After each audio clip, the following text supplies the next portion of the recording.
abantu b'Imana bari mu nzu y'Imana mugabo Satani ashaka kubarekura complètement ashaka kubagumya ashaka kubona gusa donc physiquement bari mu nzu y'Imana mugabo yindi kote baracari mwisi narakazuyazi sinari nejeje Imana kuba uri mu nzu y'Imana hanyuma ukaba uri mu vyaha ukava gutambira umwami w'abami ukacuja gutambira umwami w'umwijima ugakesha ijoro ryose ndetse bwacika indi gukongera ugasubira mu nzu y'Imana sinote ya kwivuga ukagira ukundana ugira abakope ibyo byose ni ikintu Imana vyitwa ngo uri mu nzu y'Imana Imana ntikinezerewe na gatoya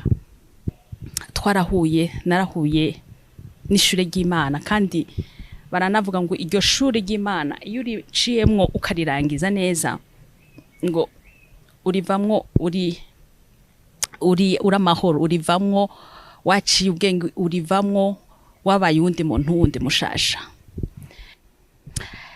Yesu ashimwe ndabaramukije kandi ndanezerewe cyane kuronka uyu mwanya wo gusubira wo kuganira namwe kuko burya Imana iravuga igasohoza ibi bihe nari ndabirindiye kuva kera kandi Imana yari yambwiye ko ibi bihe bizoshika mugabo sinari bwaronke uyu mwanya iyo kazi yo kugira ngo shobore kuvuga ico Imana yari yantumye kubwira ubwoko bw'Imana.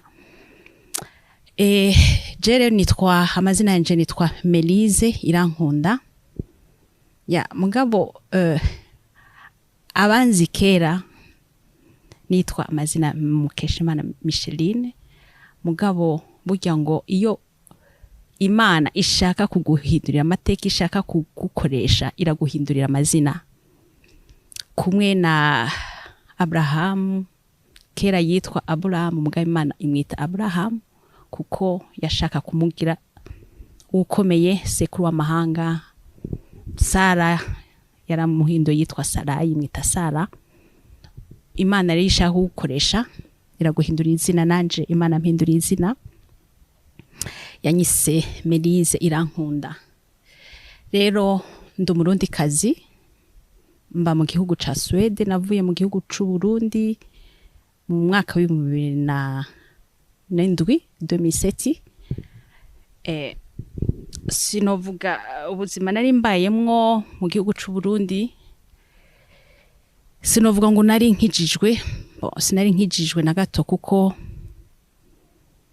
maze gukura nkumva mu bisanzwe n'umuryango wacu ntiwari ukijijwe nukuri abavyeyi bacu ntibari bakijijwe na gato barabapagani ndetse ya urumva ko natwe abana ntitwari dukijijwe na gato mugabo harageze igihe numva hamwe nyene mu bintu by'aba adolescent utagwe gutangura igihe ca adolescente numva shaka kuja gusengera mu bakizwa mugabo uko kuja gusengera mu bakizwa kwanje kwari gukurikira kumuvuga ngo ugendera mu Kigali nta rushengero na rumwe bwo mu gihugu cyacu mu Burundi ntaroyemwo nk'abantu bazi mu Burundi hari ama église za église vivante hari za cathédrale Regina Mundi hari za de Minevam izo zose nazisengeramwo urumva ntikwari no gusenga kwari kuzunguruka gusa mu mashengero ataco uri kukuramwo ubwo buzima ndabubamwo kugeza igihe hageze yuko mva mu gihugu c'u Burundi nkaza muri Swede ndetse no muri Swede narabibandanije uko nyene narabibandanije nja gusenga mugabo ivyo byose nkabikora ndi mu vyaha nja mu nzu y'Imana kandi nkakunda gusenga cane ngakunda sinovuga ngo kwari gusenga nakunda kuja mu nzu y'Imana numva ko nivyo biranezere kuja mu nzu y'Imana mugabo ntaco nahakura kuko nashobora kuva mu nzu y'Imana ngo nde muri louange nk'abantu bazi muri église vivante baragira ama louange mercredi narayikunda kwijamo mugabo nayivamwo nkaca ngenda muri boîte de nuit donc ikintu cari kimboshe rero cane na sinari umuntu ngo nywa inzoga icari kimboshe yari boîte de nuit, nibaza ngo umudayimoni yaramboshe, yakunda gutamba, narakunda gutamba cyane. Boîte de nuit, gukundana nkagira abakopa, aho hantu urumva ko byari ibintu byiza, kandi mvuye mu nzu y'Imana ntibyari byiza na gato. Ya mugabo maze gushika muri Swede, burya rero hajya ikintu novuga nuko iy'Imana muri Yeremiya hari ahantu bavuga ngo ukiri urusoro mu nda ya nyoko nayo naragutoranije. Je nibaza ko Imana yari yarantoranije, yari izi ko igihe runaka izo nkoresha, igihe runaka irandeka ndaca muri ubwo buzima kugira ngo iyi saha uyu munsi mbe niko ndatanga ubuhamya kandi buze bufashe benshi, kuko hari benshi bari muri ubwo buzima nari mbayemo. Ndavyibuka ko mu mwaka wa 2016 narigeze kuja mu gihugu kimwe cyo muri Afrika. Ndavyibuka ko umuhanuzi yaraje araduhanurira, tora abantu benshi ratubwira ngo ashikiriye arambarira ati wewe Imana izogukoresha, igukoreshe, kandi ubuhamya bwawe, intahe yawe izobohora abantu benshi. Rero ndashima Imana ko uyu munsi ubwo buhamya Imana yavuze ko nzobwira ubwoko bw'Imana ari bwo ndi imbere yanyu ndiko ndabashikiriza.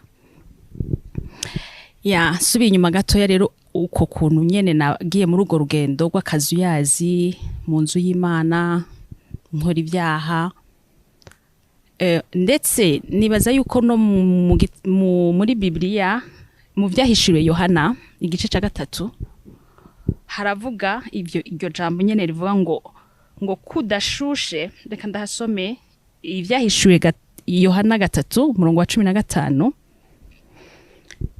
Reka ndahasome, haravuga ngo ndazi ibikorwa byawe yuko udakonje kandi ntubire, icompa ugakonja canke ukabira, ngo nuko rero kura akazuyazi udakonje ngira ndakudahwe.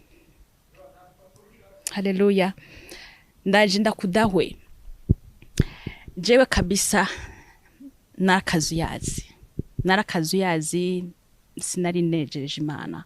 Kuba uri mu nzu y'Imana hanyuma ukaba uri mu vyaha, ukava gutambira umwami w'abami ukacuja gutambira umwami w'umwijima, ugakesha ijoro ryose, ndetse bwacika indi gukongera ugasubira mu nzu y'Imana,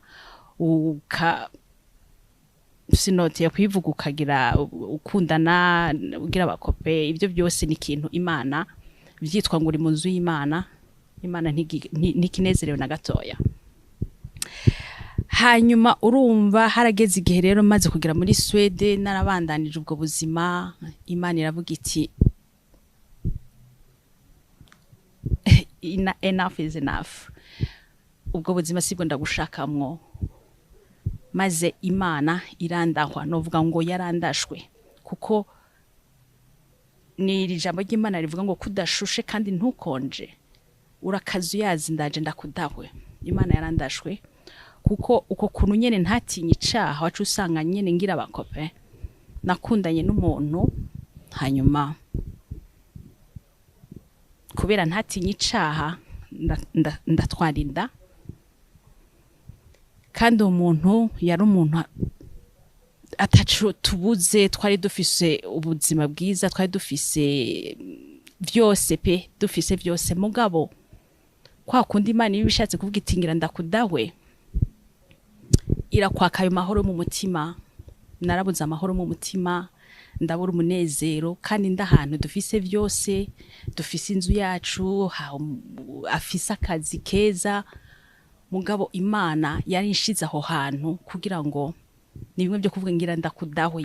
Je niko ndavyita, yarandashwe, kuko aho hantu Imana imaze kugukura kwa maboko ikakurekura, ikwaka umunezero. Nubwo wowe uri mu bintu bimeze gute, ibintu bikayangana, mugabo Imana irakwima uwo munezero, ukumva ibanze igucishe mu ishure, ibanze iguhindure, igukarange, igucishe mu ntuzi, ku buryo uvuga uti yego Imana twarahuye, narahuye n'ishure ry'Imana. Kandi baranavuga ngo iryo shuri ry'Imana iyo uriciyemwo ukarirangiza neza ngo urivamwo uri amahoro, urivamwo waciye ubwenge, urivamwo wabaye uwundi muntu wundi mushasha. Rero byarageze rero aho hantu naragiriwe ubuntu, Imana irarinkuramwo uko kuri inkuramwo. Rero je sinari nzi ngo Imana ivuga gute. Imana kuko urumva sinari nari nkiki, nari nkukurikira abandi, nta kintu na kimwe. Urabona ni bya bindi Satani ushira nk'igitambara mu maso, kandi nshimiye Imana ko impaye uyu mwanya kugira ngo mburire abandi bari muri ubwo buzima, kuko ico gihe Imana yampaye izi message yambwira yuko mu nzu y'Imana hari abantu benshi bameze gutyo, abantu benshi. Donc iyo ikimbwira nyereka yuko hari abantu bafise igikoti, donc le manteau noir, ko iki ari cyo gihe cuko bikura ico gikoti kugira ngo bahagarare mu Mana vy'ukuri. Jewe no kuri Imana yangiriye ubundi ico gihe, igitambara cyari ku maso, navuga ngo Satan yari yishize ku maso, ntabona ivyo ndimwo, ntabona ko ndiko ndacumura, ntabona. Donc ni ijambo ry'Imana, nkaja mu nzu y'Imana gusa, ariko nta kintu na kimwe nkura mu nzu y'Imana. Nukuri abantu benshi Satani ababoshe gutyo, bari mu nzu y'Imana. Ivyo bintu navyo Imana yarabinyereka yarampa amaverse menshi cyane, yanyigishije mu gitabo cyane cyo kuvayo. Igitabo cyo kuvayo, igihe ubwoko bw'Abanyisraeli bari muri Egiputa, Farao yabagize umuretwa wabo. Farao yarabifatiye, donc ntiyashaka kubarekura ngo bave mu gihugu ca Egiputa. Imana yanyumvisha yuko niko kuko abantu benshi bari mu nzu y'Imana, mugabo Satani akababesha ati murakijijwe, muri mu nzu y'Imana, mugabo agashaka bagume bari mu buretwa bwa Satani, bagume bari mu vyaha, mugabo izina bakitwa ngo ndi mu nzu y'Imana, ariko hanze Satani abakoresha ibyo ashaka. Imana yari igihe yabinyumvisha iyi message y'intahe, ndetse yanyumvisha yuko abantu bari mu nzu y'Imana, mugabo Satani hari ukuntu yabahumye amaso, hari ukuntu yabashize igitambara mu maso, donc batabona ivyo barimwo, batabona niyo baba bari kwakora ivyaha ko ari icaha, bakabandanya bari muri ivyo bintu. Kandi ku munsi w'Imana bagafata Bible, abakozi b'Imana bagakorera Imana, abakozi b'Imana bakakora imirimo y'Imana, mugabo hanze bagakora ibindi bintu bindi. Imana yanyumvisha yuko ari Satan, kujya Farao atashaka kurekura ubwoko bw'Imana. Nuko uravye nko mu gitabo cyo kuvayo, donc kuva igice ca gatatu, kuva ku murongo wa mbere no kuva igice c'icumi umurongo w'umunani, no kuva ndetse kuva igice c'icumi gushika ku murongo wa 11, haravuga ukuntu Farao atashaka kurekura ubwoko bw'Imana. Yarajanga akababwira ati nimugende mwebwe abagabo, nimugende abana. Donc wamengo ariko aranegosia na Mose, ntiyashaka kwarekura bose. Donc rero Imana yanyumvisha yuko nubu niko biri, abantu b'Imana bari mu nzu y'Imana, mugabo Satani ashaka kubarekura complètement, ashaka kubagumya, ashaka kubona gusa donc physiquement bari mu nzu y'Imana, mugabo yindi kote baracari mwisi. Rero jewe ndashima Imana ko ico gihe Imana naringeje aho mvuga yuko Imana ntari nzi ngene ivuga. Ico gihe yari novuga ko nari mu gihe c'ishure, yari yandashwe naragiriwe ubuntu, ijuru ryarangwaniriye, nubwo Satani ariko arashaka kunkwegera, kuko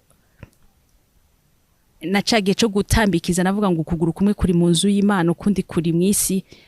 Ico gihe Imana imaze kundahwa na kwa kuguru kwari mu nzu y'Imana, naragukuyemwo nja mu, donc ntangura gukora n'ibindi bintu ntahora nkora ico gihe narakazuyazi gatangura kubera nari mbuze umunezero aho hantu ndi nkumva umengo ntashaka ikintu cyo ngarukanira umunezero nkumva shaka ikintu kimpa amahoro hatangure utwo tuntu two kuvuga ngo reka nwe inzoga komsa n'uyo muntu turi kumwe numve ko mfise umunezero mugabo nta kintu na kimwe cyashobora kunzana umunezero naragerageje novuga ko nagize meme depression aho hantu narindi kandi ataco mbuze nabibabwiye nta kintu na kimwe nari mbuze twari dufise byose mugabo Imana byari shwiga Imana mugabo rero kubera Imana yifise ku mugambi yarangwaniriye igihe kimwe Imana ituma ko umukozi w'Imana numva arambariye ati Imana yakunyeretse ati yakunyeretse ndi ku musozi donc mbona isura yawe ati yambwiye ndakubwire va muri ivyo bintu urimwo wowe uri umukozi wayo iragushaka ico gihe kubimbwira numvise ubwoba bwishi cyane kuko yarambonye arabona ibintu bigiye kushikira yarabona kandi c'est vrai kubera umubabano nari mfise kubera gahinda nari mfise iyo depression nari mfise numva umengo shaka kugenda muri Afrika kugira ngo nje kumva ko mu mutwe nduhutse cyangwa ngiriki mugabo Imana ico gihe nyene nari namaze no kugura billet d'avion kugira ngo nje muri Afrika kandi sinari ngiye ngo ngiye kugira iki nari numva umengo ngiye kwitana nari numva umengo ngiye gukora ibintu bidakorwa kugira ngo kuko nari numva afise agahinda kenshi cyane maze Imana muri ico gihe niho yacica kuri umukozi w'Imana aravuga ati nabonye hari umuntu w'inshuti yawe ariko agomba guhereza ikintu cyo kukwica mu kintu cyo kunwa ati nabonye ibintu byinshi ambwira ibintu byinshi cyane uwo mwanya yaje kumbwira ivyo bintu numvise ubwoba bwishi numva ijwi mu mutima wanje rimbuza Mélyse nk'ubu wofa ikibanza cawe niki iyi saha wofa ikibanza cawe niki umuriro cyangwa ijuru iryo jwi donc nararyumvise sinari nzi ngo Imana iravuga mu mutima wanje numvise ikintu kimbaza uwo mwanya wofa ijuru donc ikibanza cawe niki umuriro cyangwa ijuru mejeje kumva iryo jwi numvise sinzi ukuri iyo sensation nayumvise nk'ukuntu umuntu ashize urutoki kuri cuisinière ingena navyumviye muri cerveau numva ngize ubwoba cyane ndavuga oya Mana shaka ijuru shaka ijuru shaka ijuru numva iryo jwi kandi riragarutsa mu mutima ngo nimba ushaka ijuru rikorere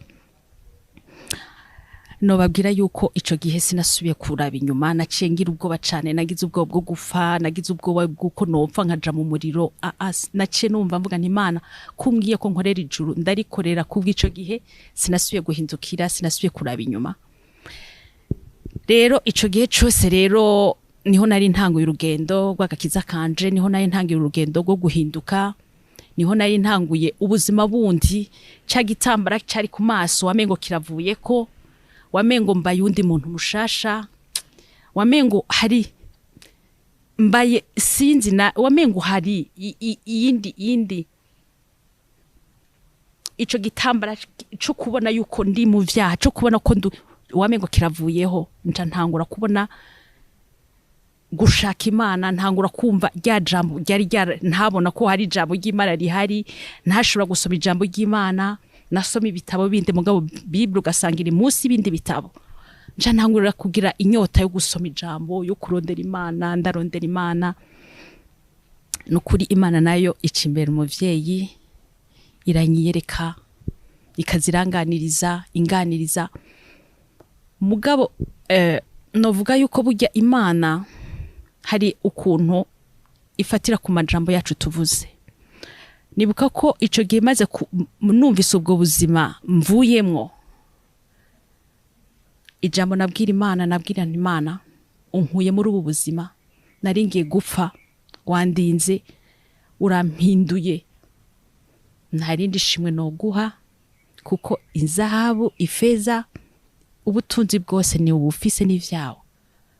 Rero ikintu numva no gwa kikunezera Mana basi ndahari nguhaye umutima wanje nkoresha ico ushaka ndungikiye ushaka iryo niryo shimwe numva no guha. Imana yakore kuri iryo jambo cane kuko uko naryama niko naguma numva ijwi ry'Imana, uko naryama niko numva Imana inganiriza. Aho hari umubatizo kuko aho hose mwumva ndababwire yuko umubatizo aho naja mu nzu y'Imana hose nkira kazu yaze nanumva ijwi rimbwira ngo Mélyse ja mu nzu y'Imana gira gutya niba kugira un protocole ubikore niwa mugabo umubatizo ntufate warabatije mu Katolika urumwana. Donc umubatizo nari narawanse mugabo icoge maze guhinduka direct numva umutima wanje ushaka kubatizo kugira ngo mbabarirwe ivyaha vyanje kugira ngo mbe ikindi kiremwa gishasha.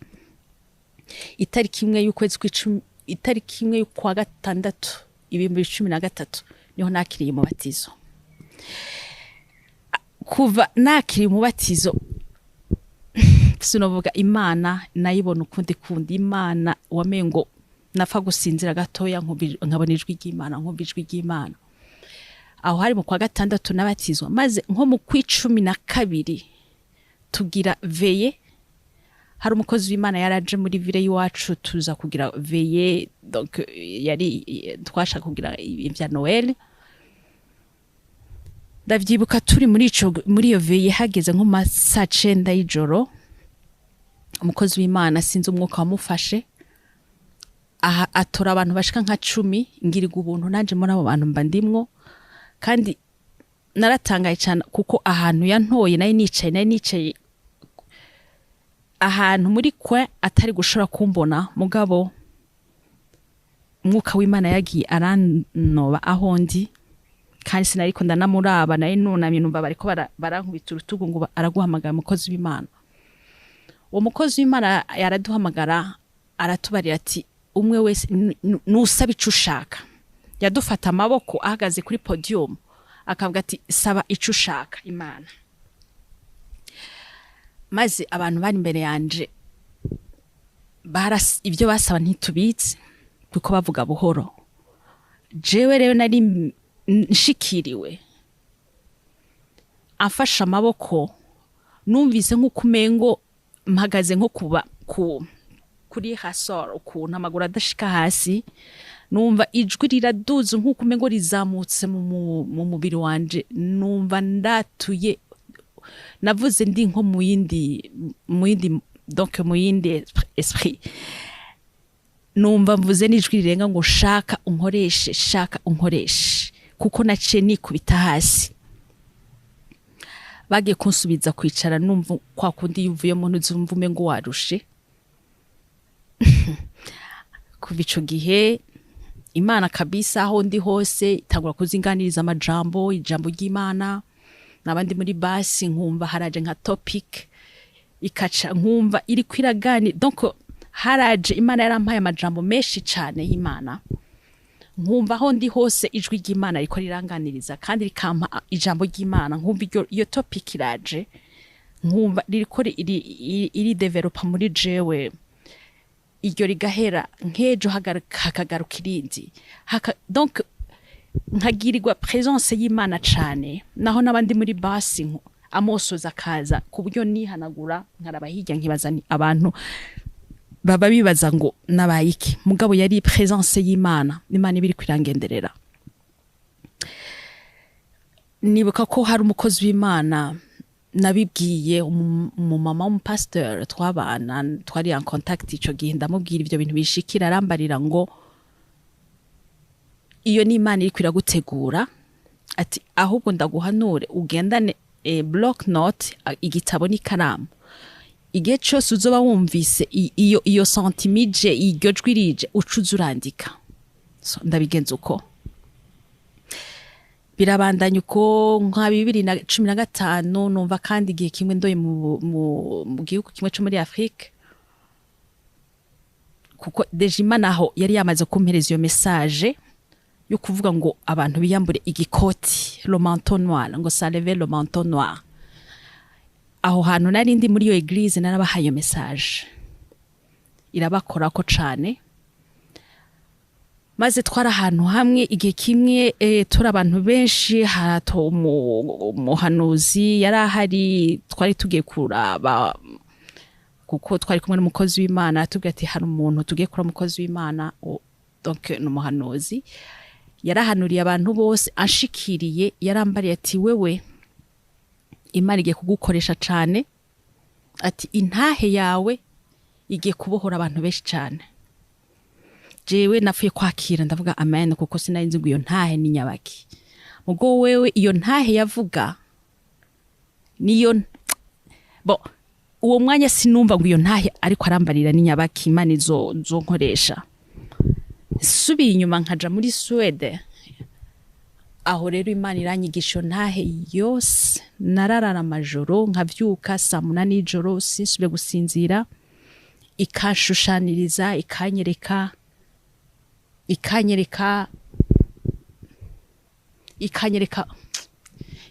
abantu batatu ikanshushaniriza ikambwira uyuze umuvuge go gutya donc yanyereka abantu batatu umuntu yambaye le manteau noir hose ikanyereka n'uwundi yambaye le manteau donc ku kituku kimwe ikanyereka n'uwundi iyo manteau iri hasi mugaye Imana ikambwira ngo wibande cyane kuri uwo muntu yambaye le manteau kuri une seule côté uwo rero yambaye ikoti donc ku rutugu yase gutibuka ni wa muntu w'akazu yazi ni wa muntu donc ari mu nzu y'Imana mugabo vyamunaniye kwinjiramo complètement iyo ntahe rero yavuga yanje bwari bwa buzima nagiye gutakwa ari bwa buzima nanje nari mbayemo bwa buzima nabandi mu nzu y'Imana natarika amaboko ngo bansengere nagira iki mugabo nkaba ndi mu vyaha nkaba ndi mu busambanyi nkaba ndi kuja gutambira satani ijoro ryose mu boîte de nuit iyo niyo ntahe Imana yavuga rero ubu ndabivuze gutya ntariko ndabyerekana pratiquement mubganize ko Imana izompa indi occasion nkavuga iyo ntahe ndabereka neza uko Imana yabinyereka kandi Imana yo yambwira iti wibande cane kuri uyo muntu ari hagati kuko uyo muntu yambaye igikoti hose wewe afise iyabarizwa ari kwa satani ari mu vyaha wewe arafise ikibanza arimo ariko uwo muntu ari hagati yambaye impuzu y'umweru indani mugabo ico gikoti kikaba carase kuvako nukuvuga yarabwiwe Yesu yarabwiwe Imana arazi icaha mugabo akirenga ko akaja kugira kandi yarabwiwe ijambo ry'Imana Imana irambara ati uwo yambaye ico gikoti njanye wewe yarahisemwo ashobora kuba ataranabwirwa n'ijambo ry'Imana ashobora kuba ataranabwirwa ivy'agakiza ariko uwo wewe yambaye impuzu y'umweru indani hanyuma ico gikota kakigendana uwo yaramaze kubwirwa ijambo ry'Imana uwo araza agakiza kariko mugabo aracari akazuyazi aratambikije ikambarira ati uwo nawe yataye ico gikoti kiri hasi uwo nakomeza urugendo rwiwe akomeze gukiranukira Imana ariko abandanye cyane amasengesho kuko abadayimoni bo bagerageza kugira ico gikoti basura kimwambike ndashimiye Imana cyane nari ndindiriye ibi bihe kuko nararize ntararonka iyo kazi yo kuvuga ngo ntangiye message narumva aho ibihe bigeze narumva ko Yesu ari mu kuza gutora ishengero nkumva yuko Imana yampaye iyo message yo kubwira ubwoko bw'Imana mugabo nkabona ntararonka iyo kazi yo kubibwira ubwo donc yo kubuvuga nararira nkavuga nti Imana none nk'ubu Yesu yoza uzovuga ngo naragavye kubivuga kandi ntararonka iyo occasion ndagerageza kwicira inzira sindabibona naragerageza kurondera abakozi b'Imana nkababwira mugabo nkumva birafunze nkababwira ko ushaka mugabo tweta naratanga ama audio y'ijambo ry'Imana audio gusa kandi akaba ari ama audio avuga ivyo bintu by'uko hagararaho Imana gushaka byo kwitandukanya n'icaha. Mugabo harageze igihe izo audio zihagarara, Imana yari ikeneye indi etape, kuko harageze igihe mu kwezi gushize mu mwaka ushize mu mwaka ushize nko mu kwezi kwa gatanu, kuko niho natanguye kumva ijwi muri jewe ringira ngo igihe niki, nkumva umuntu wese ariko arikishije ijambo ry'Imana ariko aravuga ngo igihe niki, igihe cawe niki, nkumva umengo hari donc message ndiko ndahabwa, ntangura kumva yuko igihe cageze, nkumva umengo cageze mugabo sindabona gute.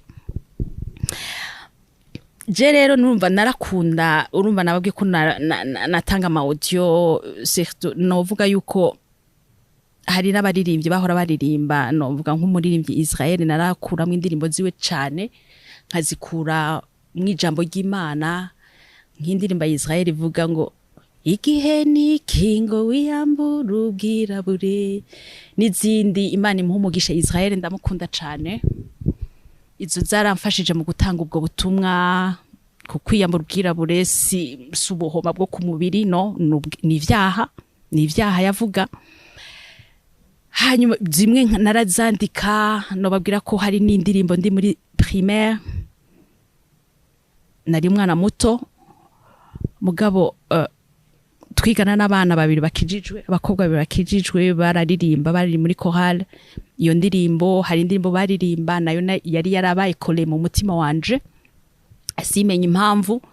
Maze mu kwezi kwa gatanu kwa gatandatu numva Imana irambwiye ngo fata za ndirimbo zose ufate na yindi ukiri umwana iri mu mutima wawe uyandike, ngomba uzikore indirimbo, uzikore nka album, komsa ubwo niko rufunguruzo rwajyavuga butumwa nakubwira.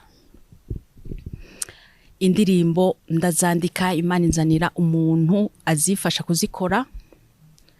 Izo ndirimbo twarazikoze ndi mu gihugu ca Swede, uyo muntu ari muri Kenya, nkazimwandikira tugakolabora, ndamurungikira muga nkabona biriko bintwara amahera menshi, nkumva umengo no bivamwo. Imana ikambwira nakubwiye bikore, nkabandanya ikambwira nturaba amahera, nturaba iki, nakubwiye bikore, kuko ubwo niko rufunguruzo rwivuga butumwa naguhaye. Ndazikora mu kwezi kwa 12, irambarira ngo shaka ko zisohokana ziherana n'umwaka wa 2020, kuko 2020 niyindi ntambwe ikurikira. Ndavyibuka yuko hari iwacu muri December hari haje fazi igira kabiri ya corona, nditwaza corona kwihari ishaka kutagenda ku kazi, banyuma konje ikwiriye, ndavyitwaza ndavuga Mana araba, ndabiretse. Mugabo mwijoro rimwe Imana irambwira narakubwiye ko utegerezwa, nzobana nawe, nzokurinda, nta kintu na kimwe. Yagiye kunyereka ko iri kumwe nanje, yarandinze kabisa, irandinda corona ku kazi. Nari gufata indege nko ku munsi wa gatanu, maze ku munsi wa mbere numva ijwi rirambwiye ngo ntuve ngaha mpaka umusuzurira indege ugenda muri Kenya. Mugabo sinibaza ngo nigiki Imana imbujije kugenda, ko nibaza ni peut-être ko ndiko ndasengera urugendo, Imana ishaka yuko nguma imbere y'Imana, sinje kwiyanduza, sinje gushavura gushwana n'abandi bakozi. Mugabo Imana yarindize corona, kuko ku kazi hari yateye corona, abakozi presque bose, abashefu bose baragwaye corona. Mugabo je Imana irambuza kuja, ncashira kuboko ndavuga nti Imana I'm surrender, ndagiye, uranyeretse kuri kumwe nanje, uranyeretse kuzondinda. Ndagenda, indirimbo zirakogwa, ndabona Imana ko iri kumwe nanje, ndabona ko Imana nukuri muri vyose iri kumwe nanje, ndagaruka amahoro. Maze rero ico nashaka kubwira abariko baranyumviriza bose nuko hari indirimbo zasohotse, indirimbo nasohoye ni indirimbo zitandatu, indirimbo zirimwo message ikomeye, message y'Imana. Murumva ko atari je mu bisanzwe kuko sinari umuririmbyi, ni ibintu nyene Imana yo nyene yikoreye irampa. Novuga yanyigishije impijwi ryo kuririmba igira iki, donc ni Imana yikoreye ico gikorwa. Indirimbo zarasohotse. Ubu rero kuba turi muri kino gihugu c'u Rwanda uyu munsi nuko twaje kugira ngo duheraheze indirimbo zitari zaheze, no kugira ngo Imana impaye opportunité yo kuvuga iyi message, iyi témoignage nkuko Imana avuze ati intahe yawe izofasha abantu benshi. Ndashima Imana bimwe bivuye ku mutima. Ndashimiye ko Imana ivuga igasohoza, Imana itabesha, Imana icigambiriye bifasha bifata imyaka n'imyaka irabisohoza, kuko ibi yabivuze aca imyaka ishika 6. Mugabo uyu munsi isaha yarizi ko nzoba ndiko ndatanga iyi ntahe, ndiko ndatanga ubutumwa. Rero izo ndirimbo hariho 3 ziri kuri YouTube, izo zindi 3 nizo twaje guheraheza tuje gukora. Hariho yaheze uyu munsi gombije kuri YouTube, ejo izo biri kuri YouTube twaje gukorera amasanamu. N'izindi Imana idufashije tuzovino tuzikoze bidakwe dukora ama audio, mugabo zose tuzozishira kuri YouTube. Amazina yanje urumva nitwa Mélyse Irankunda, muje kuri YouTube yanje muzirabe mwumvirize izo message Imana ishatse kubahereza. Nukuri ndabashimiye cyane ko mwanteze umwanya amatwi yanyu mukanyumviriza. Imana bampera umugisha. Ndicuza pe iyo myaka yose yabaye gutyo, ndi gutyo. Ndicuza kubera iki iyo myaka yose yabaye ntarakizwa by'ukuri ngo menye nti Imana nkorera niyi, ntangure gukorera Imana, ntangure kuko mu Mana hararyoshe, donc gukorera Imana biraryoshe. Nukuri uri mu Mana, uri gukorera Imana, ubona Imana mu buryo budasanzwe, ugira inshuti zidasanzwe. Mwese nibaza ko twamenye kubera namenye Imana. Iyo abantaye namenye Imana ntitwa tuzinanye namwe, imiryango iruguruka, hari ibintu urumva ko ufise amahoro. Igihe ni iki cyo kwitandukanya n'ibitabereye, igihe ni iki cyo kuva mu vyaha, igihe ni iki cyo gukizwa, igihe ni iki cyo gusenga by'ukuri. Donc igihe ni iki cyo gutegura iherezo ryawe. So nobwira abanyarwanda bose yuko uwoba akiriko arajuragirika, ejo ari mu vyaha, ari mu nzu y'Imana, ari inyegeje, mugabo yinyegeje umuntu ntinyegeje Imana.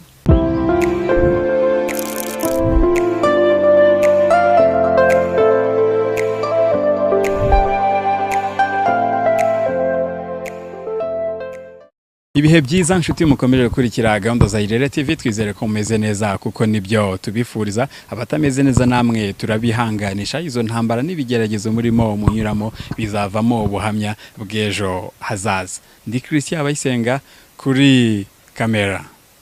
Murimo murabona umuntu wambaye neza cyane, numuvuga butumwa mpuzamahanga aturutse mu gihugu cya Swede, ageze mu Rwanda. Tubaye abambere kugira ngo tumuganirize twumve ikimuzanye mu Rwanda n'ubutumwa azaniye abanyarwanda. Reka tumusabe atwibwire. Uraho neza?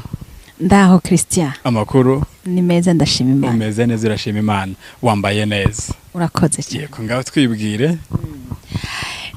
Nkuko bivuze nitwa Mélyse Irankunda. Ndumukozi w'Imana, ndumukristo, nkunda Yesu. Hanyuma nkaba mvuye mu gihugu ca Swede, niho mba. Ndumurundi kazi muri imisi nkaba ndi muri iki gihugu c'u Rwanda. Murakoze. Ukaba uri mu gihugu cy'u Rwanda. Muri Swede mumeze gute? Muri Swede turashima Imana, turakomeye. Ho coronavirus imeze gute mu Rwanda? Twebwe no kwirwa twambaye agapfukamunwa, kujya mu rusengero twambaye agapfukamunwa, tukarimba twambaye agapfukamunwa, tukabwiriza twambaye agapfukamunwa. Bimeze bite mwebwe? Twebwe ego koronira iyo muri Swede, mugabo nkuko nabonye ngaha byantangaje gose. nta muntu n'umwe muhora mu muhanda atambaye agafukamunwa nk'uko naje byanangoye kugira ngo ngenda akambaye buri mwanya. So muri Swede corona nubwo ikihari biravana n'ahantu, nk'abantu bakora cyane mu gisata c'ubuvuzi c'abantu bakuze, abo barashobora kukambara kugira ngo batanduza abo bantu bakuze bageze mu zabukuru. Ariko byarigeze kuvugwa yuko no mu mabisi abantu bashobora kwambara ubufukamunwa, mugabo ntibabiha agaciro cyane. Wewe uri mu muhanda cyangwa uri ahandi urakambara kuko ushaka kwikingira, mugabo leta n'ukuri ntibikazemwo rwose. Ego. None se ubwo ntabwo abantu benshi bandura COVID-19 ngo bapfa ari benshi? Barapfa cyane, barapfa mugabo urumva benshi barafashe ya vaccine, baravuga ko bagira nk'abantu usanga dukorana mu buzi, baravuga benshi uzumva ngo naranduye, nari naragwaye corona mugabo ugasanga barakize. Rero hari ukuntu igihugu ca Swede kitigeze kigira cyane ngo sinzi barahaye ukwidegemya bakugira ngo ngira ni nayo mpamvu iyo corona itatumye bakarira gose abantu bagume bapfa, barayigwara. Ico bakora bavuga ati wumvise ufise symptome ya grippe guma muhira. Iyo niyo ntuze bakoresha kugira ngo ntuze kwanduza abandi. Wumvise ufise grippe, wumvise ufise symptome yuko woba uri grippe cyangwa uguma muhira mpaka. N'abana bato kwishuri bafuye kubona gusa ufise abafite amaselu babagumiza muhira mpaka babe bakize. Iyo niyo nzira bakoresha kugira bikingiriza cyane. Yego, nukuguma mu rugo wumvise yatangiye kugira ibimenyetso, ariko agapfukamunwa ntago bagaha imbaraga cyane. Ntago bagaha imbaraga cyane, baha imbaraga yuko ufise iyo symptome guma muhira hamugaruke wumva wakize. Yego. Ugeze nukabona twebwe twambaye agapfukamunwa byakiriye guteza? Ya narabyakiriye kuko no mu minsi yahera rero nagiye muri Kenya, hanyuma ndabona ko abantu baho nabo nyene babwambaye. So narabibonye ko ngaha Afrika ivyo bintu babiha agaciro kwambara agafukamunwa, mugabo nanje naragerageje kukambara, narabuzaye mugabo birangora mugabo je suis obligé kukambara. Ego.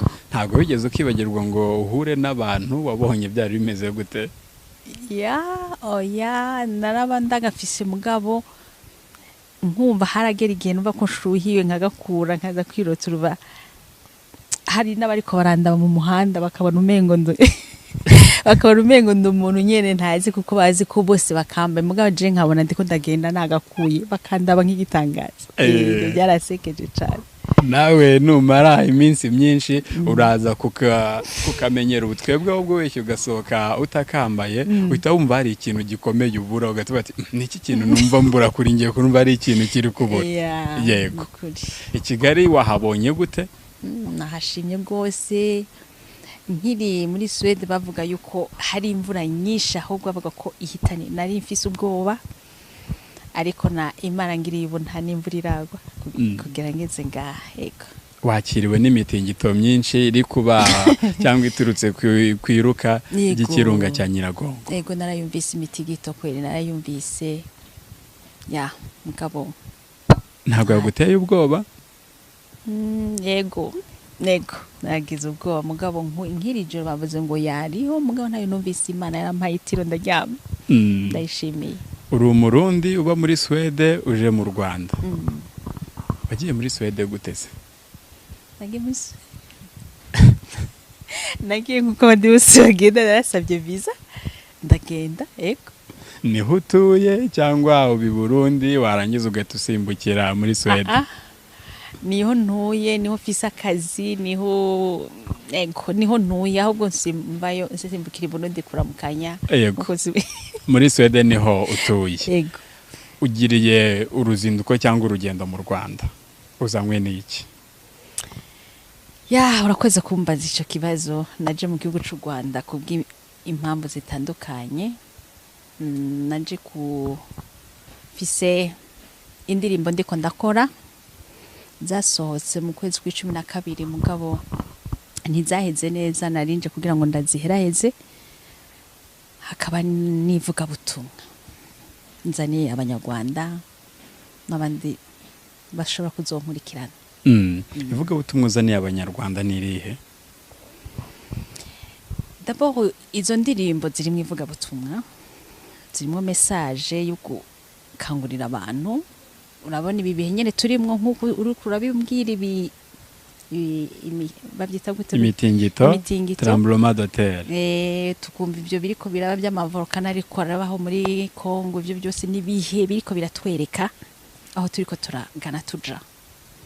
So jewe mu bintu Imana yampaye muri bino bihe, nibaza ko yampaye umuhamagaro wo kukangurira abantu kubibutsa aho ibihe bigeze, kugira ngo begere Imana kurusha, kugira ngo bategure iherezo ryabo, kubera ibihe turimwo n'ibihe biriko bitujana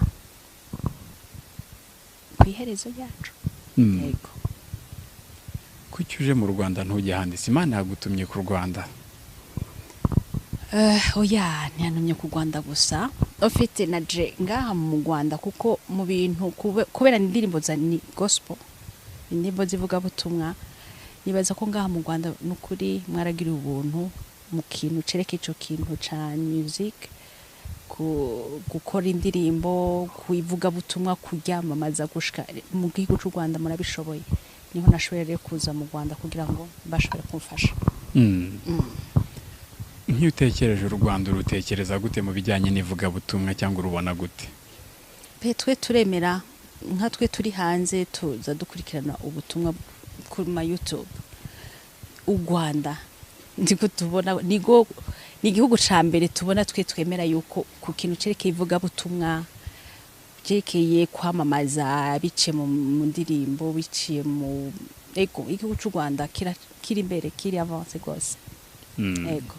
Igihugu cy'u Rwanda kiri imbere, kiri avance. Nk'abakozi Imana mukunda gukurikira hariya nka bane nabahe?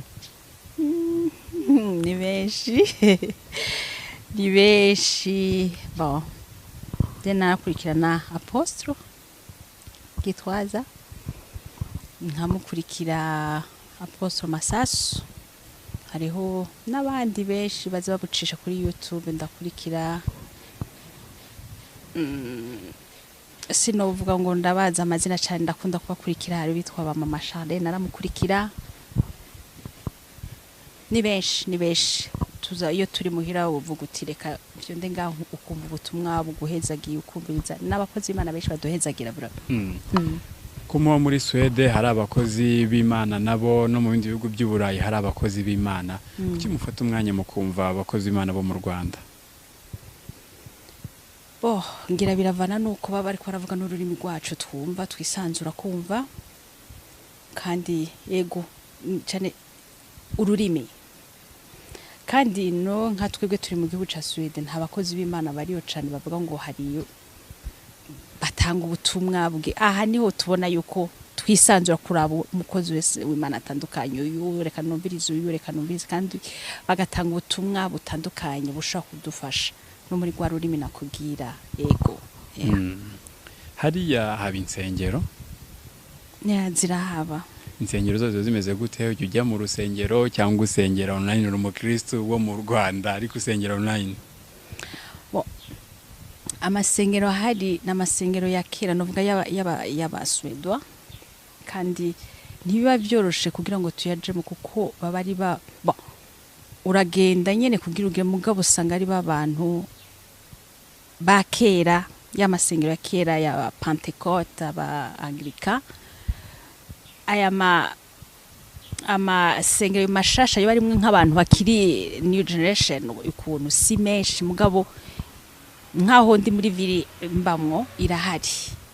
Iyo bishize nkavuga niho nja gusengera. Hanyuma ama eglise nayo y'abanyafrika simeshi brama simeshi. Ico rero nico kintu dukenye gose, turagikenye cyane. Ibyo rero kuba tudafise amashengero tuca dukurikirana cyane online. Mu Rwanda ndetse no muri Afrika kuba dufite bano bakozi b'Imana bakomeye, abagabo b'Imana n'abadamu b'Imana ihagurukije. Hari igihe twebwe tubyumva ukabona ni ibisanzwe kuko urumva bari umuntu mwabyirukanye uzi kavuga ati oya mu Rwanda tugira uvuga ngo nta muhanuzi wemerwa iwabo. Yemerwa iwabo. Mwebwe mubafata gute? Ese nk'iyo mutekereje ko bari mu Rwanda mwumva abanyarwanda bagakwiye ko bafata gute? Urazi ikintu tuzatuvuga nka twebwe kuba turi hariya twumva dufise iyo nyota yo kumviriza ijambo ry'Imana, dufise inyota yo gusenga, dufise inyota tukabona abakozi b'Imana bari hano hantu, tukabona ubutumwa butandukanye, turavuga tuti kabisa ufise bese sinzi ngavuga ngo wambaye kirezi ntabona ko cera. Rero natwe twibaza tuti Imana ego ico shikana hajya ahantu ukuntu numva nyote w'Imana, ukuntu numva shaka gusenga, shaka kumviriza ico shikana hajya ahantu, twe turavyifuza cyane. Hari ubutumwa uvuze kuzaniye abanyarwanda buri mu ndirimbo, hari n'ibindi bibwirizwa bisanzwe. Ibijyanye n'indirimbo bimeze gute mu Rwanda? Ego nabyo nyene burimo uvuga ko abanyarwanda kuba ziri hangira nga mu Rwanda. Yego n'indirimbo nazo, kandi je ikintu nemera cyane nuko n'indirimbo nivuga butumwa rikomeye. Umuririmbyi ashobora guhanga indirimbo wayumviriza nukuri ukumva harahantu ukumva umengo iri kwirabarira wewe, ari indirimbo ndabaho ikakwinjiza mu kuramya, guhimbaza, kugira iki, kandi kumva irakwinje mu mutima. Nivuga butumwa nukuri twe twumva yuko turafashwa mu bintu babiriko birakorwa ngaho. Nk'abaramyi bo mu Rwanda bajye bagukoraho, uje ufite gahunda y'uko uzakora nabo cyangwa uramusuhuye nabo mwakorana ni bande? Barahari jewe muhanzi novuga nka mpuye nawe numva ko yamfasha gose no mu ndirimbo ziwe, ndetse zaranjana no mwivuga butumwa nkumva yuko d'abord ico ndamukundira nuko izo ndirimbo ziwe yahinga ni indirimbo zirimwo le message, surtout le message nzi Imana yashize ku mutima kubw'ubwoko bw'Imana. Nawe ninde? Ni Israel boy, uyo ndamwemera kabisa, ahari hose yumve ngo ndamwemera. Ya hariho ba Gabi Kamanzi, hariho ba Aline Gahongayire, ni beshi, hari abaririmbyi beshi bajya hari n'indirimbo, hari chorale yitwa sinzi ko ari igisubizo, hari indirimbo bavuga ngo cikamwo wanyanja we sinzi El Shaddai. Okay. Yo hariho baratuhezagira cyane, hari indirimbo bavuga bakaduhezagira nkumva, kandi kuri jewe zikankora kuko mba numva ari zirimo ro message. Yego ubusanga abantu bari hano avuga ati buriya hanze kuko aribo batuzaniye agakiza bo barakomeye cyane. Hanze bimeze gute? Agakiza kaho kameze gute? Agakiza uvuga nko ku bazungu cyangwa no kuba twebwe turiyo deja? Yego. Agakiza kari hariya je ico nabonye no kwirondera Imana ku gatwe kawe, kugira ngo ushobore gukura mu Mana, ushobore kumva ko hari ahantu uri kuragera muri nibo y'agakiza.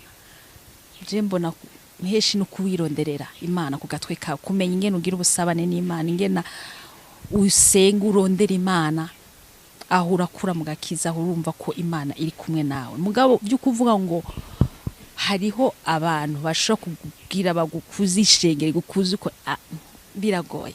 Biragoye pe, biragoye.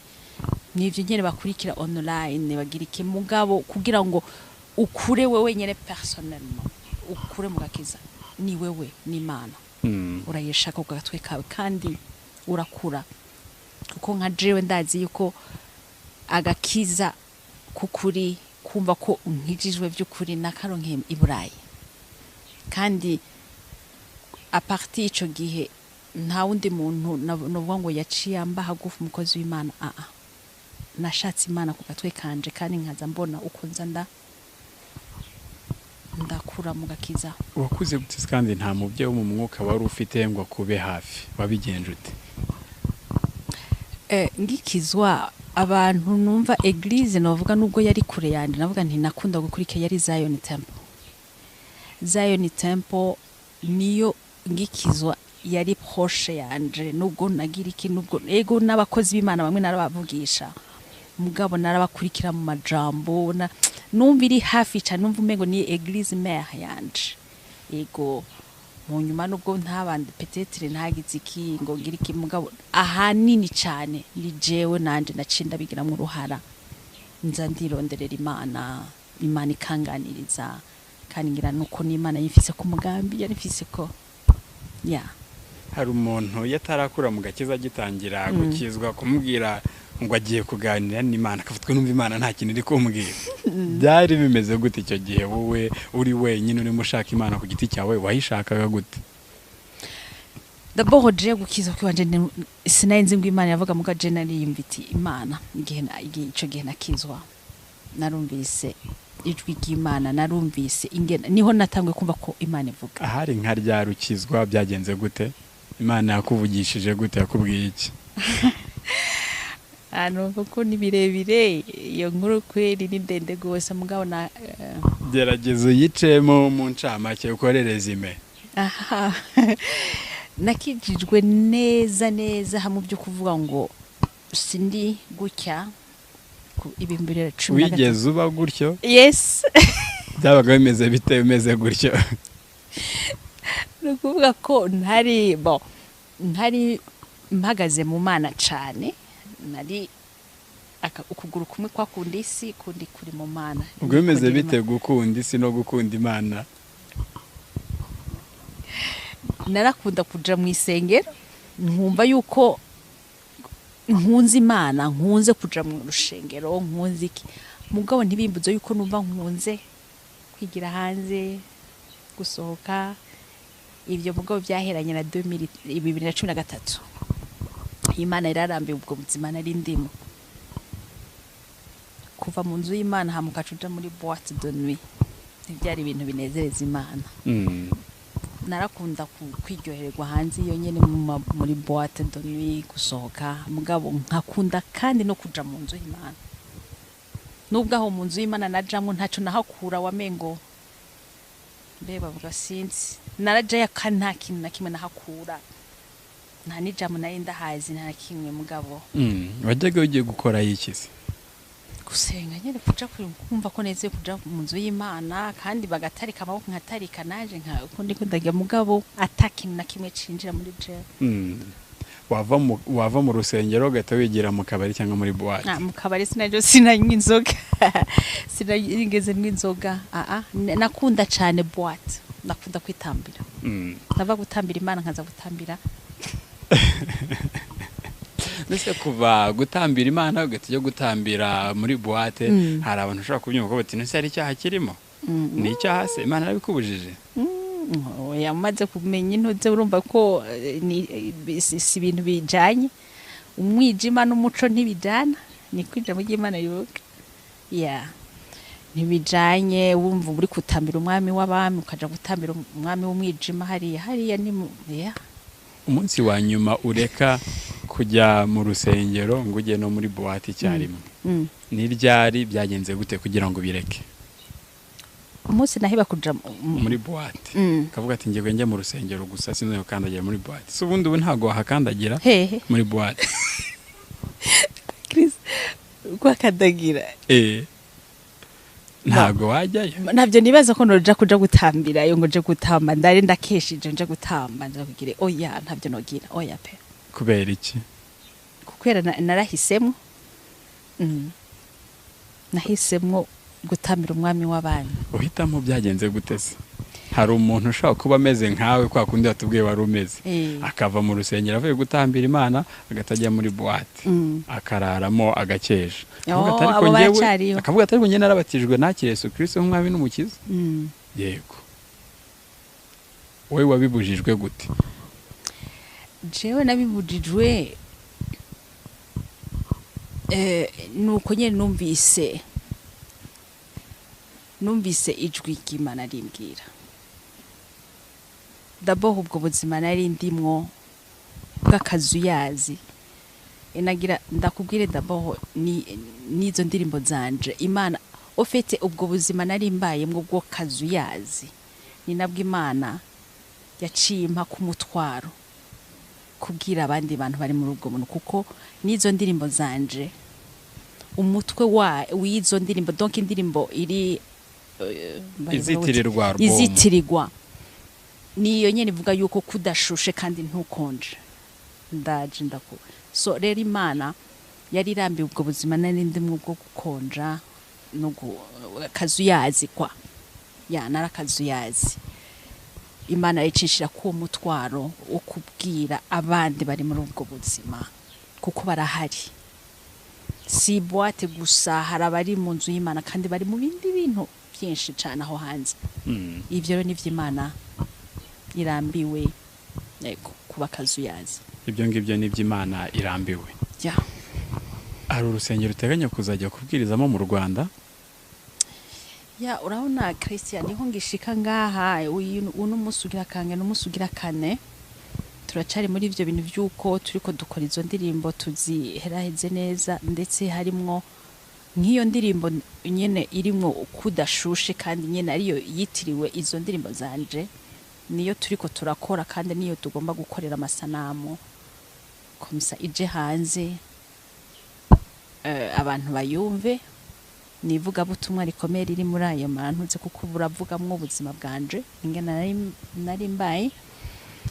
Hanyuma ndabishaka gose muri imisi ndi hano yuko noza kubahereza iyo message Imana yampaye. Iyo message Imana yaguhaye, nguhaye iminota 3 ngo yibahe abatazagira amahirwe yo kuba bari muri urwo rusengero aho uzajya.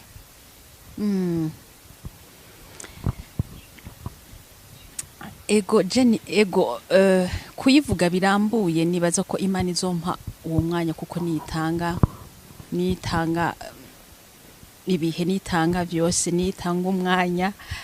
So iyo message yari message iburira abantu. Imana ikiyimpa yambwira ngo yuko mu nzu y'Imana buyambura le manteau noir, kwikura igikoti. Numva ngo hari abantu mu nzu y'Imana ico gikoti cananiye kwikura complètement kibaveko. Ico gikoti naco niki? Ni ivyaha. Yes, ni ivyaha byabananiye kuva ko bari mu nzu y'Imana, gikoti bari mu nzu mugabo ico gikoti carase kubava ko complètement ngo gitibo kikiveko. Uko niko Imana igitangura kumpa iyo message yatanguye. Hanyuma mugabo ndavyibuka ko nigeze kuja mu gihugu kimwe cyo muri Afrika, tuhahurira n'umuhanuzi araduhanurira abantu twese twari turi kumwe. Mugabo anshikiriye arambarira ngo wewe Imana izogukoresha, ngo kandi intahe yawe izobohora abantu benshi, izofasha abantu benshi. Yego, ubwo intahe n'ubuhamya. Jere sinarinzi ico kintu, kuko sinari bwahishurirwa Imana ngo imbwire ico kintu, ubwo buhamya ubwo ari bwo. Hanyuma ndabwakira nyene kuba umuhanuzi avuze. Ngiye gusubira muhira muri Swede, niho Imana rero nararyama amajoro nkikangura nka 8 ikanyigisha, iranyigisha iyo ntahe, irayinyereka kumbe iri kwinyigisha muri bwa buzima bwanje nari ndimo. Yo ikabunyigisha mu kundi kunikanyereka, ikanyigisha pratiquement théoriquement, ingena ndayivuga ndayigisha. Haragera igihe rero iruzura muri je, numva yuko irahagaze, mugabo iri complète mu mutima wanje. Mugabo urumva niyo message yo kubwira abantu kwiyambura ca gikoti, kuva mu vyaha, kugira iki, kuko nanje nari ncambaye ico gihe. Nari mu nzu y'Imana mugabo, kandi naramanika amaboko nkavuga bagasengerwa, mugabo nari nkiri mu vyaha cyane. Hanyuma niho rero naje hageze igihe naza nsenga mbwira Imana, none gamana turiko twumva ubutumwa muri bino bihe buriko buravuga yuko Yesu agiye kuza. Turiko turabona ibintu biriko biraba hirya no hino, turi muri Matayo 24.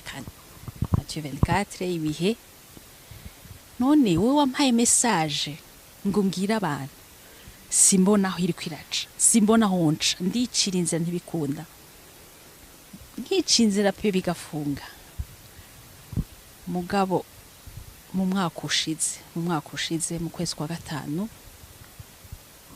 harageze igihe numva muri jewe hari indi sentiment iri kwiraza nkumva ari message ndiko numva nkumve nk'ijwi ririnza mu mutima rivuga ngo igihe niki nkumva abantu bari kwavuga ubutumwa nk'uwo nguye ko nkumva ariko atangiryo jambo igihe niki nkumva umengo bari ko baramwe bariko ririko rya adresse jewe igihe niki igihe cawe niki bon rirabandanya iryo juko mugabo nakubwiye ko hari ukuntu Imana yamaze kushiramo ivyo bintu byo kumva hari indirimbo nakubwiye nka kujya kwa Israel indirimbo yaririmba zijya zumva ngo mwiyambure ibyirabure donc Israel niyo mpamvu namukunze aririmba indirimbo zituma abantu bashobora kwitandukanya nica niyo mpamvu namukunze kuko izo ndirimbo zarankora ko nkumva entre je naratanga n'ama audio y'ijambo ry'Imana yego mugabo ijambo ryose natanga sinaja en dehors y'ijambo donc kwitandukanya nica ijambo ryose Imana yampa no muri Bible naca sanga ari meme message yo kuvuga kwiyeza kwitunganya haracagera igihe rero Imana imbwira iti za ndirimbo hari indirimbo nari ifise naranditse naragize iki ushima hakaba n'indirimbo Imana yari yarashize mu mutima wanje nkiri muri primaire nimba niga muri 5e cyangwa 6e ayumvanye abana babakizwa twigana Imana icisha mu mutima wanje yarase gufudika gushika inosa kuva ku rudome rwa mbere gushika ku rudome rwa nyuma ivuga iki iyo ndirimbo nayo iri mu rutonde rw'izo ndirimbo mfise kuko Imana yacimbira iti fata za ndirimbo zose ufate na ya ndirimbo iri mu mutima wanashize muri wowe uzikore niyo rufunguruzo rw'igikorwa nakubwiye kubwira ubwoko bw'Imana aho hari nko mu kwa gatandatu donc iyo ete yose ihera turiko dukora izo ndirimbo ndi muri Swede nabo bari kwazinkorera muri Kenya mugabo nkumva Imana imbwira ngo ziherane na ukwicumi na kabiri 2020 iranandinda corona irandinda kuja ku kazi kugira ngo sinandure corona abandi ku kazi bayanduye irambuza kuja ku kazi kuko gaca hari hasigaye nk'imisi mike ngo nje gukora izo ndirimbo Imana irambuza kuja ku kazi mu nyuma nza kumva ko bose banduye corona ku kazi candagenda ndakora izo ndirimbo zimwe zarashoboye kuja kuri YouTube izindi rero nizo naje gusubira go finaliza neza zikorwe hanyuma Imana narayibwiye nti aho uzokugurura umuryango ukanyemerera ko nja kutanga niyo message kuko d'abord izo ndirimbo zikompleta message Imana yampaye hama niyo message ndetse Imana iciyita izina ngo my testimony my deliverance ubuhamya bwanje intahe yanje cyangwa ubuhamya bwanje kubohoka kwanje yes niko iyo donc wibuke ko bari umuhanuzi yabivuze ati intahe yawe izobohora benshi Imana ikayinyigisha mugabo iyo nyene numva n'iryo zina ntaryo narinze ariko numvise nguma intahe yanje kubohoka kwanje urakoze hari abantu bashaka kugira amatsiko nanjye ngize amatsiko y'indirimbo zawe akavuga ati ndimo nazikore kugira numve ubuhamya bw'umukozi Imana tubona imbere wabaga avuye mu rusengero avuye kubyina mu rusengero agahita ahitira muri boîte gukomeza kubyina Imana ikambwa kwitabishaka ko abantu bagomba gushyuha cyangwa bakonja bagakonja bakareka kwa kazuyazi yego indirimbo abantu bazibona gute indirimbo zanje nitwa Mélyse irankunda uroye kuri YouTube kandi Mélyse irankunda urazibonaho niho ziri hari hamaze kujaho nka 6 mugabo izo zindi nazo tugiye kuzishiraho niyo nyene igiye gusohoka vuba igiye kuja kuri YouTube channel yanje Mélyse irankunda na Facebook Mélyse irankunda. Wabayeho imyaka ingahe uva mu rusengero ugahita ujya muri boîte de nuit? Aha nibaze imbere hose yuko iyo imbere ya 2013 imbere ya 13 ubwo buzima bwose nibaza yuko nari gutyo urumva kuva ntangwe kuba interesse kuja mu nzu y'Imana maze gukura gato donc bwari ubwo nyene kakazu yazi. Niki wicuza? Ya ndicuza pe iyo myaka yose yabaye gutyo ndicuza kubera iki iyo myaka yose yabaye ntarakizwa by'ukuri ngo menye nti Imana nkorera niyi ntangure gukorera Imana ntangure kuko mu Mana hararyoshe donc gukorera Imana biraryoshe. Yego gukorera Imana biraryoshye. Wungukiyemo iki ku buryo umuntu udukurikiye nawe yabaga muri ubwo buzima nk'ubwo wamufata icyemezo? Icyo nungukiyemwo nukuri uri mu Mana uri gukorera Imana ubona Imana mu buryo budasanzwe ugira inshuti zidasanzwe. Mwese nibaza ko twamenye kubera namenye Imana iyo abantari namenye Imana ntitwa tuzinanye namwe imiryango iruguruka hari ibintu urumva ko ufise amahoro ufise ibintu byawe bike mugabo uranyugu Imana iguha amahoro adasanzwe ukumva nta kindi ukeneye. Umuntu wese uri mu Rwanda ubutumwa wamuzaniye nubuhe kugira ngo tuzi ikiganiro? Ubutumwa noshikiriza umunyarwanda wese cyangwa nuri ahandi wese ariko aranyumviriza nuko no mwumvisha ko igihe niki. Album yanje yizo ndirimbo mutwa witwa igihe niki. So igihe niki rikubiye mu bintu byinshi. Igihe niki cyo kwitandukanya nibitabereye. Igihe niki cyo kuva mu vyaha. Igihe niki cyo gukizwa. Igihe niki cyo gusenga by'ukuri. Donc igihe niki cyo gutegura iherezo ryawe. So nobwira abanyarwanda bose yuko uwoba akiriko arajuragirika ejo ari mu vyaha ari mu nzu y'Imana ari inyegeje mugabo yinyegeje umuntu ntinyegeje Imana ivyo akora yinyegeje mugabo mu ijuru iramubona. Yego no bahanura rero yuko bohagarara Imana ishaka bose bahagararaho Imana ishaka. Nyuma yo guhagararaho Imana ishaka bizagenda gute? Nyuma yo guhagararaho Imana ishaka bose nibahinduka bumvise buno butumwa bagahagararaho Imana ishaka bazunguka iki?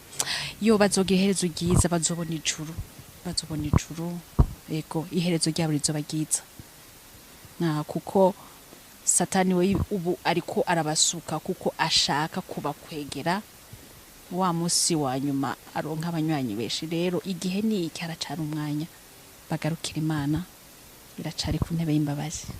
Igihe nikigarukira Imana iracyari ku ntebe y'imbabazi. Ni Mélyse irankunda umuvuga butumwa uturutse muri Swede uri hano mu Rwanda afite ubuhamya bukomeye cyane ariko muri ubwo buhamya Imana yamuhayemo ino nyigisho aguhaye ngo igihe niki garukira Imana. Nanga dusoreje ikiganiro dushimire Mélyse wakoze kuza kuganira na Irere TV. Wakoze Christian mwakoze Irere TV kuntumira ndishimye cyane. Urakoze cyane dushimire namwe inshuti mwabanye natwe. Shimire na Robert kuri kamera. Mugire ibihe byiza Imana ibarinde.